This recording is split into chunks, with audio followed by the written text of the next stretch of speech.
Era una tarde tranquila en el hospital. Los pacientes entraban y salían sin mayor percance. Saludar, revisar y actualizar la historia clínica. La monotonía me hacía pensar que nada me podía sorprender a estas alturas. Estaba equivocado. Había llegado una paciente a urgencias. Dijo que tenía muchísimo sangrado vaginal y dolores pélvicos. Procedí a hacerle el tacto como era costumbre. Inmediatamente sentí algo extraño. Lo revisé más detenidamente y de un momento a otro sentí una presión abrumadora. Sabía lo que era, no podía ignorarlo. Eran pastillas de misoprostol y tenía que confrontar a la mujer que tenía enfrente. Señora, ¿esto qué es? ¿Por qué no me dijo que usted se había puesto estas tabletas para abortar? Esperé su respuesta. Estaba muy pálida y no sabía dónde mirar. Aún así, me confesó todo. Luego de escucharla, empezó la ola de dudas. ¿Qué hago? ¿Lo anoto en la historia médica o no? Si lo anoto, los demás lo sabrán, lo denunciarán y yo seré cómplice de un delito por no avisar a la fiscalía.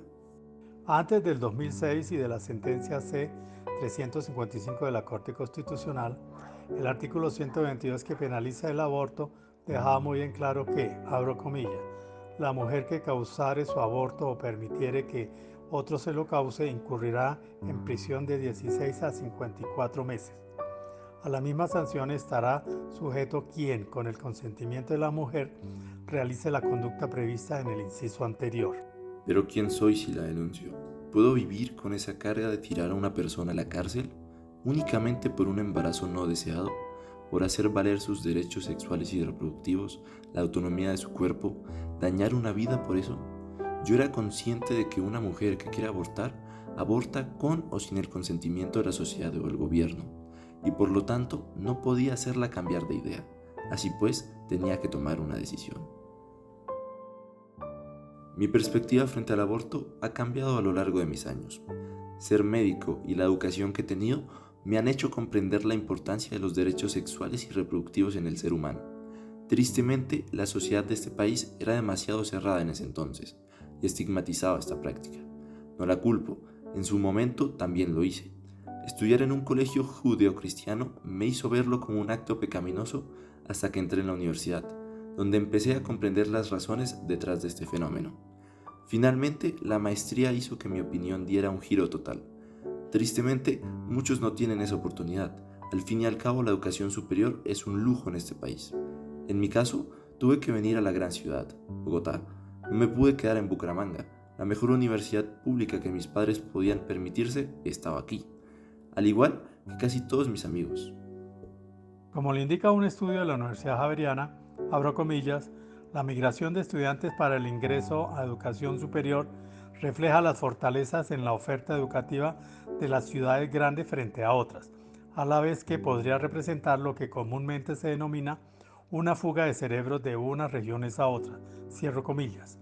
Y no es de extrañarse si se tiene en cuenta que, abro comillas, la Ley 39 de 1903 establecía que solo las instituciones educativas de educación superior situadas en la ciudad de Bogotá eran costeadas por el gobierno nacional, cierro comillas. Años después vino la maestría en salud sexual y reproductiva y luego la especialización en ginecología en Nueva York. En esta última me di cuenta de una terrible verdad. Con la misma educación y esfuerzo que hago en Colombia, en Estados Unidos estaría ganando mucho más. Es injusto. El trato a los médicos en el país es deplorable. Muchos amigos se arriesgaron y emigraron.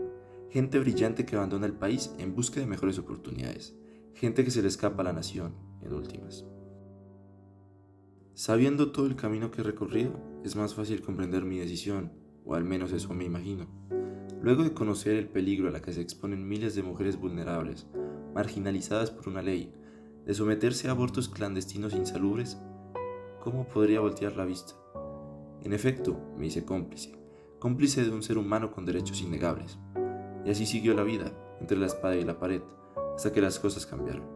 En estos 17 años, nuestra sociedad avanzó. Mediante un largo proceso de concientización, las mujeres ahora saben que pueden acceder a un aborto legal y seguro. No fue inmediato. Al principio fue necesario usar el eufemismo de interrupción voluntaria del embarazo para ir desvaneciendo el estigma hacia la palabra aborto. La Corte Constitucional reconoce que la interrupción voluntaria del embarazo es un derecho íntimamente ligado al derecho a la vida, a la salud, a la integridad, a la autodeterminación, intimidad y dignidad de las mujeres. Según la sentencia C-355, es posible acudir a este procedimiento en 3 causales: cuando existe peligro para la salud física o mental de la mujer, cuando exista grave malformación del feto que haga inviable su vida extrauterina, en caso de acceso carnal violento, transferencia de óvulo fecundado o inseminación artificial no consentida. Hoy en día, la sentencia C055 me da más tranquilidad. Podemos decir las cosas como son, ya no son necesarias las 3 causales. No obstante, esto no ha llegado a su fin. Siguen existiendo muchos retos en materia educativa y de administración pública. También, a modo de ver la situación, más que juzgar a las mujeres que optan por estos procedimientos, lo que uno debería hacer como médico, como prestador de salud, es una tarea de educación respecto a los métodos de planificación familiar, cuidado de las enfermedades de transmisión sexual y derechos sexuales y reproductivos. Ahora, como autor de este relato, al poder escuchar una perspectiva distinta y más personal frente al aborto, desearía que buena parte de la población empezara a ver las distintas problemáticas del país desde una posición más objetiva y analítica, y no en base a códigos religiosos o tradiciones ideológicas heredadas de generación en generación. Asimismo, que la discusión no se desvíe hacia la imposición de medidas punitivas o de control estatal, sino que la sociedad concentre sus esfuerzos en eliminar las causas reales del asunto. En otras palabras, me gustaría cambiar la forma en que la gente mira los problemas, que Colombia sea más constructiva y menos destructiva, que la educación se imponga frente a la tradición y la heteronomía, y que las leyes busquen cambiar más que castigar y prolongar las problemáticas sociales que vienen desde tiempos tan antiguos que ya hemos olvidado las razones por las que comenzaron.